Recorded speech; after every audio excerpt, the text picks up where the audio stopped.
Hello everyone, I am Meenal Parekh, IELTS and PT trainer at Careerline Education Foundation. Are you aiming to crack your IELTS exam in a single attempt but struggling with reading section, especially identifying information?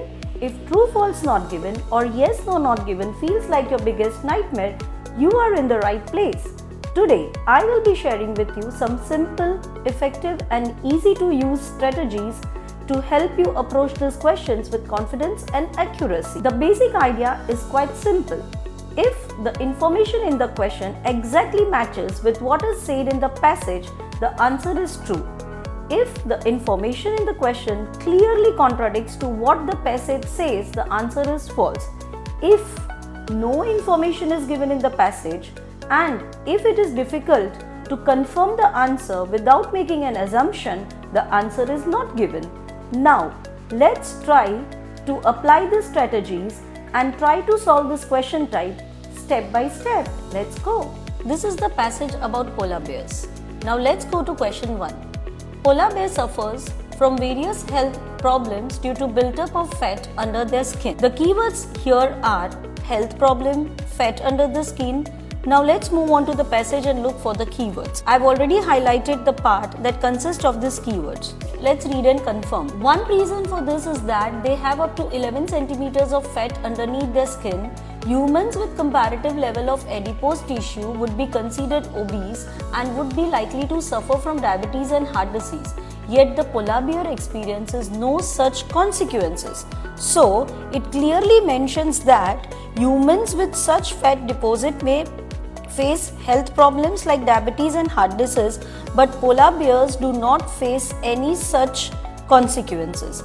Means polar bears do not face any health problems the way humans do.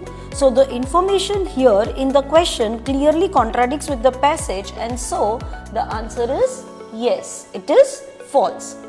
Let's move on to the next question. The next question is, Liu and colleagues were the first researchers to compare polar bears and brown bears genetically.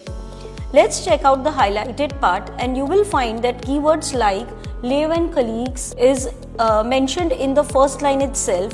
You will also see the brown bears in the third line. Now let's read and try to understand what the lines say. Liu and colleagues shed light on this mystery. They compared the genetic structure of polar bears with that of their closest relatives from a warmer climate, the brown bears. Here the lines say that Liu and colleagues compared the genetic structure of polar bears with their closest relatives. So you may feel that yes, it is correct. But wait, what does the question say? The question says that Liu and colleagues were the first one to make this comparison.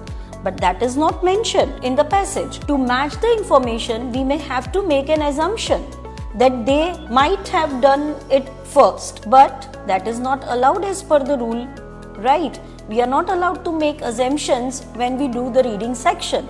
So naturally, the answer is not given. Now, let's take a look at question 3. Let's read the question. Polar bears are able to control their levels of bad cholesterol by genetic means. If we look at the keywords can be control, bad cholesterol, genetic, right? And the lines of the passage, let us read that.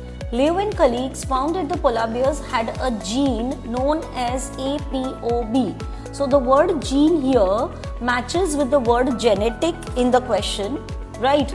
And reduces levels of low density lipoproteins, a form of bad cholesterol. Bad cholesterol perfectly matches. Now let's see. What the passage says is, it clearly mentions that polar bears have a gene that is known as APOB and that reduces the levels of bad cholesterol. So reduces can be considered as control, right? So the information exactly matches with the passage, and so the answer is true. I hope this video gives you clarity about dealing with true false not given type question. For any doubts or queries, feel free to drop the message in the comment box. We shall try to reach you out at the earliest. If you like the video, don't forget to hit like, share and subscribe, and stay tuned because in the next video, I shall come up with the more challenging questions of the same type. Till then, have a nice time.